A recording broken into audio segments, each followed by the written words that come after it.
नमस्कार, good afternoon. सास बहू और सेंसेक्स के आज के इस थर्सडे एपिसोड में और शायद इस हफ्ते के आखिरी एपिसोड में आप सबका स्वागत है। चल रहा है काम, हो सकता है कल इसी समय हमारा फ्राइडे स्पेशल हो, ना कि सास बहू और सेंसेक्स। तो अपनी मुलाकात वापस अब मंडे को, मंडे तो छुट्टी है, वो ट्यूसडे को होगी।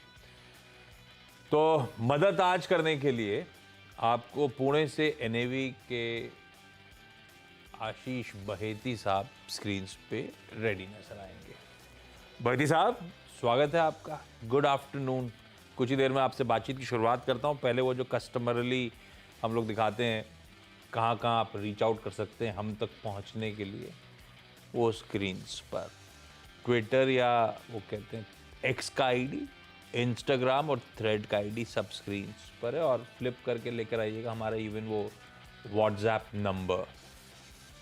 तो जो मीडियम कन्वीनियंट हो उसके थ्रू आप लोग रीच आउट करिए। ये कहानी है हम तक रीच आउट करने की। मार्केट्स लेकर आई निफ्टी, वो कहते हैं ना perfect expiry day type behaviour है एकदम। आज निफ्टी की वीकली एक्सपायरी और अच्छे ग्लोबल संकेत थे। यूएस से अच्छा हैंडओवर, हमारे एशियन पीयर्स की मजबूती, तो शुरुआत अच्छी हुई, दमखम दिखाया। एक समय 130 पॉइंट मजबूत थे, 22,330 तक गए। कल 22,200 पे बंद हुए थे। 330 के लेवल्स हैं तो 130 पॉइंट हम मजबूती के साथ एक समय कामकाज कर रहे थे। पर आज सुबह जैसा डिस्कस हुआ था, एक तो 22,300 के आसपास कल भी आके ठंडे पड़े थे, एवरेजेस इंपॉर्टेंट थे, और ये 22,300 के राइटर्स का जोन था, गिव एंड टेक 30-40 पॉइंट, क्योंकि प्रीमियम का अमाउंट। तो वही 22,330 340 के लेवल से फिर से मुनाफा वसूली आ गई, दबाव आ गया। पर 11 बजे ऑनवर्ड और दिन के लोज जो लगाए, हम पिटते पिटते पिटते कहाँ 130 पॉइंट ऊपर वाला 90-95 पॉइंट नीचे चला गया था। और फिर 11 बजे ऑनवर्ड मोमेंटम पिकअप करा था। अभी अचानक पिछले 5-1 मिनट में ऊपर से फिर ठंडे पड़ रहे हैं। बिल्कुल एक्सपायरी डे की तरह बिहेवियर चल रहा है, उठापटक के बीच में कामकाज। पर यह है कि जो डिफाइंड मार्कर्स हैं, राइटर्स की टेरिटरी है, जोन है, उसके अंदर कामकाज होता हुआ। बैती साहब, क्या करें, दूरी रहे इस समय निफ्टी से, लड़ने दे बड़े प्लेयर्स को, एक बार क्लैरिटी आ जाए एक्सपायरी के बाद तब उतरे। जी आशीष जी, एक्सट्रीम वोलेटिलिटी है और जिस हिसाब से इंडिया विक्स 21 के पास में ट्रेड कर रहा है, ये तो क्वाइट एक्सपेक्टेड है कि ऐसी वोलेटिलिटी रहेगी मार्केट में। स्टॉक स्पेसिफिक मूव्स बहुत अच्छे मिल रहे हैं, इंक्लूडिंग लार्ज कैप और मिड कैप स्टॉक्स में। तो हमारा सलाह रहेगा कि वहां पे फोकस रखें और वहां पे पैसे बनाने की अपॉर्चुनिटी ज्यादा इजीली अवेलेबल है कंपेयर टू इंडेक्स में। ये बात सही है, स्टॉक स्पेसिफिक मूव्स तगड़े हैं, वहां पे कमाई के ज्यादा बेहतर मौके, ज्यादा क्लैरिटी के साथ। बहती साहब से रिक्वेस्ट कर रखी है एसबीएस स्टॉक पिक्स के लिए, तो जहां ज्यादा भरोसा आ रहा है उस पर आगे आऊंगा, मैं इनसे बातचीत करूंगा। पहले शो के प्रीमाइस के साथ शुरुआत करें, सवाल जवाब, उसके बाद ये पिक्स विक्स आ जाएंगे। हालांकि मैं जानता हूं सबकी सवाल यही रहता है एक्सपर्ट से, क्या खरीदना है, तो वो भी जवाब मिल जाएगा हम सबको।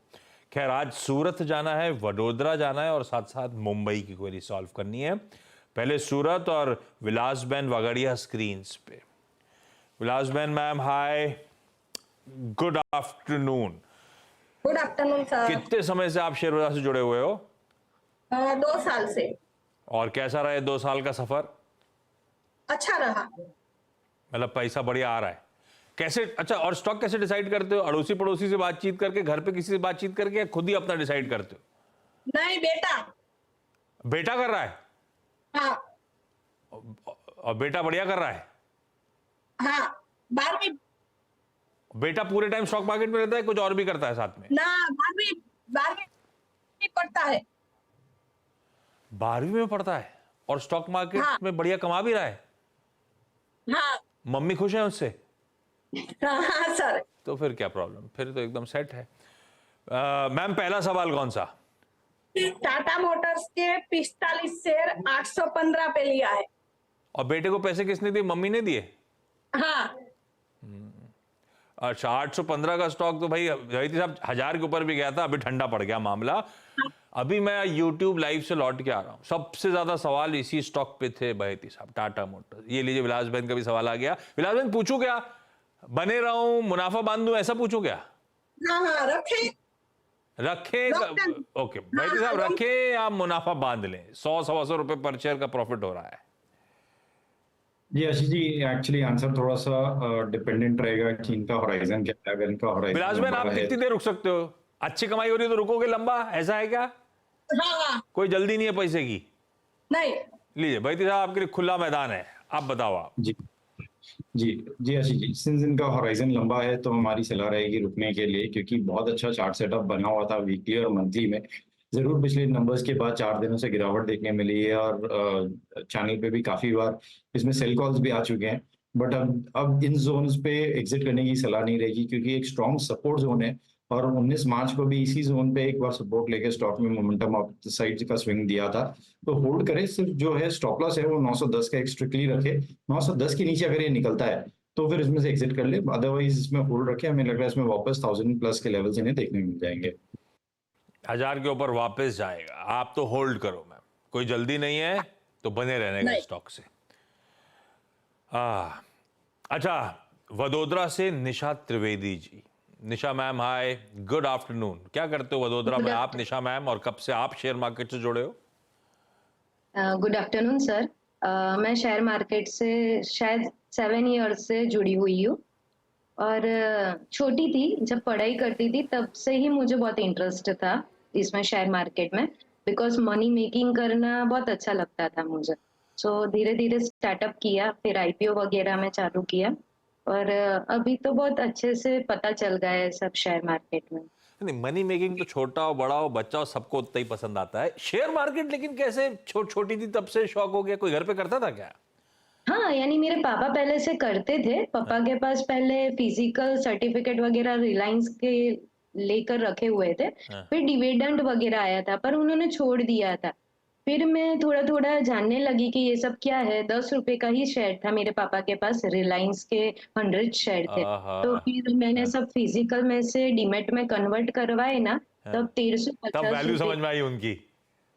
तब मुझे पता चला कि ये भाई यही यहाँ ये यही सही सब कुछ है। रास्ता है। हाँ, ये सही रास्ता है, इसमें इन्वेस्ट करेंगे ना तो पैसा बन जाएगा। अच्छा निशा मैम, पहला सवाल कौन सा? सर मेरे पास है ना नाल्को के 500 शेयर है, 165 की बाइंग प्राइस है। सो अभी क्या करना है मुझे पता नहीं चल रहा, होल्ड करूँ या निकल जाऊँ? ये क्यों लिया था? ट्रेडिंग वेडिंग का मन था, सारे मेटल चल रहे थे इसीलिए घुसे थे आप? नहीं नहीं नहीं, वो थोड़ा एन से स्टार्टिंग हो रहा था ना, और एल्यूमिनियम रिलेटेड में थोड़ा मेरा है, यानी प्रॉफिट हो जाता है मुझे कभी कभी। सो मैंने सितारे लिया था। एल्यूमिनियम और आपके मिल जाते कहीं ना कहीं, और फायदा ही होता है जब भी आप पैसा डालते। तो फिर भाई साहब क्या यस। कर सकते हैं, आपके सितारे ज्यादा जस्टिफाई कर रहे हैं। पर भाई साहब हो तो रहा है भाई, 25 रुपए मुनाफा हो रहा है। लग तो ऐसा रहा ट्रेडिंग टाइप मन था, मोमेंटम टाइप मूड था क्या? वैसे है भी ये मोमेंटम प्ले, क्या करना चाहिए? जी काफी अच्छा चार्ट स्ट्रक्चर बना हुआ है नाल्को। इनफैक्ट इस वीक में भी हमारी 2 बार बाई कॉल रह चुकी है नाल्को, और जिस से कॉपर और एल्यूमिनियम में मोमेंटम बना हुआ है, कॉपर भी अगर आप देखेंगे $2600 के बियॉन्ड एकदम कंफर्टेबली ट्रेड कर रहा है। तो यहाँ से भी एक अच्छा बड़ा मोमेंटम नाल्को में हम एक्सपेक्ट कर रहे हैं, तो होल्ड करने की सलाह है।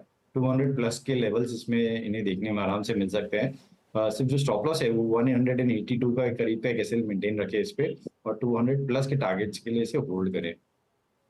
होल्ड करिए मैम, 25 रुपए का मुनाफा हो रहा है, अभी तो और भी होने की तैयारी है, कोई जल्दी नहीं। 182 के एसएल के साथ होल्ड करेंगे अपने नाल्को की पोजीशंस को। मुंबई से Deepali Puri ji. Deepali ma'am hi, good afternoon. Deepali ma'am किस एरिया में रहते हो मुंबई में? चेंबूर। चेंबूर। चेंबूर, ये मोदी जी का रोड शो वहां पे आया था क्या? हाँ आया था शायद। अच्छा शायद मतलब पता आप नहीं शाम को मुझे। घर पे नहीं थे क्या?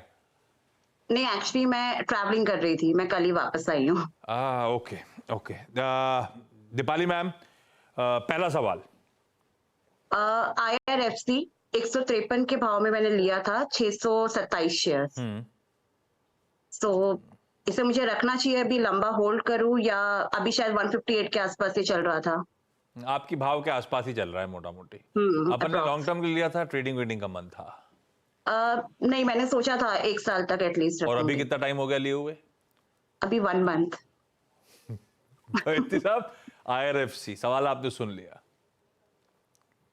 जी आशीष जी, एक साइडवेज कंसोलिडेशन चालू है ऑलमोस्ट बजट के बाद से ही, और बजट से पहले एक अच्छी रैली बन चुकी थी इसमें, तो फरवरी से पूरा अभी तक कंसोलिडेशन ही कर रहा है। हमें लगता है कि इसमें जो बड़ा मोमेंटम देखने मिलेगा वो पोस्ट इलेक्शन रिजल्ट्स और बजट के बीच में, वापस जो इंटरम सेकंड बजट आने वाला है उसके बीच में एक वापस बड़ा मोमेंटम देखने मिलेगा। होल्ड करने की सलाह है। 179 का ब्रेकआउट अगर आता है उसके ऊपर, तो फिर इसमें वापस 200 प्लस तक के भी लेवल्स देखने मिल सकते हैं, तो होल्ड करे। सिर्फ जो स्टॉप लॉस है वो करीब करीब इनका जो कॉस्ट प्राइस है उसके पास में एक स्टॉप लॉस लगा कर रखें। ओके विलास बहन, आपका अच्छा ये बताओ, लड़का पढ़ाई पे फोकस कर रहा है कि आजकल दिन भर शेयर मार्केट में बिजी रहता है? अभी तो 12वीं है, इंपॉर्टेंट है। नहीं, अब तो इसमें ही आपको चैनल में हम आपकी देखते रहते हैं। इसी में बिजी रहता है? हाँ अच्छा नहीं, 12वीं में फोकस करा लो पहले आप। खैर अच्छा नहीं, विलास मैम, आपका अगला सवाल टाटा मोटर्स के बाद। हाँ, अदानी पोर्ट के 100 से 1240 के भाव पर। अच्छा, ये लड़का स्टॉक के कैसे चुनता है, स्टॉक कैसे डिसाइड करता है आपका लड़का स्टॉक? कुछ आइडिया आपको? चैनल चैनल देख देख के। कर। चैनल से हाँ। कमाई तो बढ़िया हो रही है उसकी। अदानी पोर्ट में भी 100 रुपए का गेन है भाई। मुझे नहीं पता इन्होंने टेक्निकल देख के या फंडामेंटल देख के चुना होगा, लेकिन है तो स्वीट स्पॉट में। बैती साहब, क्या करना है अदानी पोर्ट्स? जी आशीष जी, होल्ड करने की सलाह है। अच्छा, पिछले 4 दिनों से मोमेंटम बना हुआ है और 1250 का जहां लो लगा कर वापस 1350 के करीब पिछले 4 से 5 ट्रेडिंग सेशन में स्टॉक ने मोमेंटम दिया है। जिस हिसाब से आज थोड़ा सा जरूर सुस्त पड़ा है, लेकिन हमें लग रहा है ये वेल प्लेस्ड है 1400 प्लस के लेवल्स दिखाने के लिए, तो होल्ड करे। 1300 के करीब का एक स्टॉप लॉस लगाए और 1400 और 1450 तक के टारगेट से मिड टर्म ड्यूरेशन में देखने मिल सकते हैं। एक चीज भूल गया, मैं सोचा दूसरे राउंड पे जाऊं, उससे पहले बहती साहब का पिक ले लूंगा। दूसरा राउंड शुरू हो गया। बहती साहब, एक मिनट, डॉक्टर साहब एसबीएस स्टॉक पिक्स दिखाओ ना प्लीज। बहती साहब, आप कह भी रहे थे कि इंडिविजुअल स्टॉक्स पे ज्यादा कन्विक्शन आ रहा है, कोई पसंदीदा बेट्स? जी आशीष जी, जो थीम अब यहाँ से अच्छी लग रही है वो ऑलरेडी एक तो आईटी और हमें लग रहा है कि दूसरा रियल एस्टेट है। ये दोनों में अच्छा मोमेंटम यहाँ से बन सकता है, तो ओरेकल फाइनेंस में खरीदारी की सलाह रहेगी। 7,750 का एक स्टॉप लॉस लगा है। 8,000 और 8,200 तक के टारगेट्स के लिए ओएफएसएस में खरीदारी की जा सकती है। दूसरा जो स्टॉक हमें अच्छा लग रहा है वो गॉडरेज प्रॉपर्टीज का, इसमें भी मोमेंटम अच्छा बना हुआ है और पूरा सेक्टर टेलविंड काफी स्ट्रॉन्ग लग रहा है, तो 2790 का एक स्टॉप लॉस लगाकर इसमें खरीदारी की सलाह है। 2900 और 2970 के टारगेट्स के लिए। IT, real estate. आईटी में ओएफएसएस और रियल एस्टेट में गोदरेज प्रॉपर्टी, ये हैं सबसे प्रिफर्ड आइडियाज। निशा मैम, अगला सवाल। सर मेरे पास है ना HG इंफ्रा के 300 शेयर्स अवेलेबल है। आईपीओ के वक्त मैंने लिए थे, तो अभी तो प्राइस तो इंक्रीज हो रही है, तो क्या करना चाहिए मुझे? एड ऑन करना चाहिए या आईपीओ फिर का सेल भाव क्या कर था? दूं? प्राइस किस भाव पे आया था आईपीओ? आई थिंक 270 समथिंग होगा अरे वाह, लिस्टिंग प्राइस। तो क्या पूछूं, आपने अभी तक कुछ भी प्रॉफिट टेकिंग करी इसमें? क्या अपना कॉस्ट निकाल ली बाहर की नहीं निकाली? कुछ नहीं निकाला? नहीं निकाला था, बीच में निकाला था, फिर वापस ले लिया था। ओके। तो भी है मेरे पास इतने शेयर्स तो अवेलेबल। क्या मूव्स आ रहे हैं स्टॉक में। बैती साहब, क्या करा जाए? Hg infra engineering.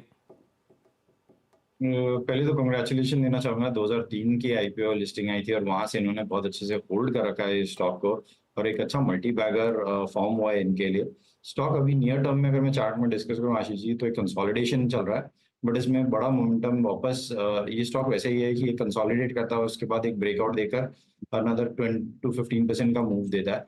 तो इसमें जो बड़ा ब्रेकआउट आएगा वो 2470 का जो जोन है उसको ब्रेकआउट करता है, तो उसके बाद ऑलमोस्ट 100 रुपए का मूव यहाँ से आने के बाद अगर ब्रेकआउट आता है तो इसमें वापस 15% तक का मूव देखने मिल सकता है। होल्ड करे इसे। जो स्टॉप लॉस है वो करीब करीब 2300 के करीब का कैसे लिस्ट में मेंटेन करें। ये है कहानी एचजी इंफ्रा। 5-1 साल में बहुत बढ़िया मल्टीबैगर बन गया इनके लिए। ये आपके लिए सलाह हो गई। चलिए अगली क्वेरी के लिए दीपाली मैम, रडार पे अगला स्टॉक कौन सा? NHPC 93 के भाव में लिया था, 1400 शेयर। लाइट डॉक्टर साहब स्क्रीन पे एनएचपीसी 1400 स्टॉक्स 93 की खरीद, मेरी भाव से खरीद भाव से 5-6 रुपए ऊपर। क्या करें बैती साहब? पावर रिलेटेड यूटिलिटीज में काफी अच्छा मोमेंटम बना हुआ है, होल्ड करने की सलाह है। इनफैक्ट इस लेवल पे भी थोड़ा और ऐड कर सकते हैं ये, क्योंकि इनका भाव नीचे का है। जो स्टॉप लॉस इन्हें मेंटेन करना हो 90 के करीब का एक एसएल मेंटेन करे। मुझे लग रहा है इसमें 110 तक का जोन इन्हें इजीली देखने मिल सकता है। चलिए एक लास्ट सवाल आज का, विलास बहन आपका अगला सवाल। अदानी गैस के 35 शेयर लिए थे 1250 पर। अदानी टोटल है ना, अदानी टोटल हाँ, गैस। हाँ 1150। यह मामला गड़बड़ है और इसमें हाँ कोई नहीं। बैती साहब क्या करा जाए अदानी टोटल में, चलेगा क्या? इलेक्शन का वर्डिक्ट सामने खड़ा है वैसे। जी आशीष जी, एक रैंक अंडर परफॉर्मर रहा है पूरे हाँ। अडानी ग्रुप से। बाकी अडानी एंटरप्राइजेस, पोर्ट और एसीसी अंबुजा में बहुत अच्छा मोमेंटम ऑलरेडी आता हुआ देख लिया हमने। अडानी टोटल और एडब्ल्यूएल दोनों में मोमेंटम नहीं आया है और हमें लग रहा है कि इसमें सेलिंग प्रेशर अभी भी इंटैक्ट है। कोई भी प्राइस स्पाइक आता है तो उसमें प्रेशर बन जाता है वापस, तो एग्जिट करने की सलाह रहेगी। इन लेवल्स पे नहीं, कोई भी प्राइस स्पाइक आता है या कोई अप साइड मोमेंटम मिलता है तो वहां पे एग्जिट कर लीजिए। ये अदानी टोटल वही अदानी ट्रांसमिशन जो पहले होता था ना? नहीं ये तो अलग है। हाँ ये एक अदानी ट्रांसमिशन जो नाम बदला है वो भी एक अंडर परफॉर्मर है। बाकी बात सही करो, नहीं ठीक बात ये है व्यू इस स्टॉक को लेकर। इस नोट पर आप समेटा जाए भाई। विलास बहन आपका, निशा जी आपका, दीपाली मैम आपका जुड़ने के लिए धन्यवाद। इस प्लेटफॉर्म पे अपनी क्वेरीज पूछने के लिए थैंक यू सो मच। और बैती साहब ब्यूटीफुली सारी क्वेरीज सॉल्व करने के लिए आपका भी धन्यवाद। ब्रेक ले रहा हूँ, ब्रेक के उस पार जब लौटेंगे तो एक क्विक मार्केट चेक। वोलेटाइल होगा, निफ्टी लाल निशान में ट्रेड कर रहा होगा, लेकिन कल भी कहानी ऐसी थी, ऊपरी स्तर से निफ्टी ठंडा पड़ा था पर मार्केट में ब्रॉडर मार्केट्स बुरे नहीं थे। मिड कैप स्मॉल कैप 1% चढ़े थे। आज की स्क्रीन देखिए आप, मिड कैप्स 2.5% की मजबूती है, ब्रेथ पॉजिटिव है। कल भी ऐसे ही हुआ, आज भी यही है। टचवुड 3:2 का रेशियो एडवांसेस के फेवर में। 60% स्टॉक्स अभी भी इन ग्रीन ही ट्रेड कर रहे हैं। और जैसे बैती साहब कह रहे थे, sharp stock specific moves Oberoi realty लेकर आई है। वो रिपोर्ट्स, वो रिजल्ट्स के बाद अब असल बाइंग है। 8-9% मजबूत। पीएफसी के रिजल्ट्स पे वो स्टॉक 4-4.5% की मजबूती पे साथ खड़ा हुआ है। अपोलो टायर्स की ब्रोकरेज अपग्रेड आए, नंबर्स खराब थे लेकिन हालांकि ऊपर से पस पड़ गया है, लेकिन 2.5-3% अभी भी खराब नंबर्स के बाद भी अच्छे रिपोर्ट्स पे 3.25% के गेन। ऐसी बहुत सारे इंटरेस्टिंग मिड कैप स्टॉक्स हैं। सुमित बगल में है, उनके शो का समय ना खाते हुए ब्रेक ले लेता हूँ। ब्रेक के उस पर वही आपको बताएंगे मिड कैप यूनिवर्स में चल क्या रहा है। और अपन मुलाकात करेंगे कल 12:27 पे। नमस्कार।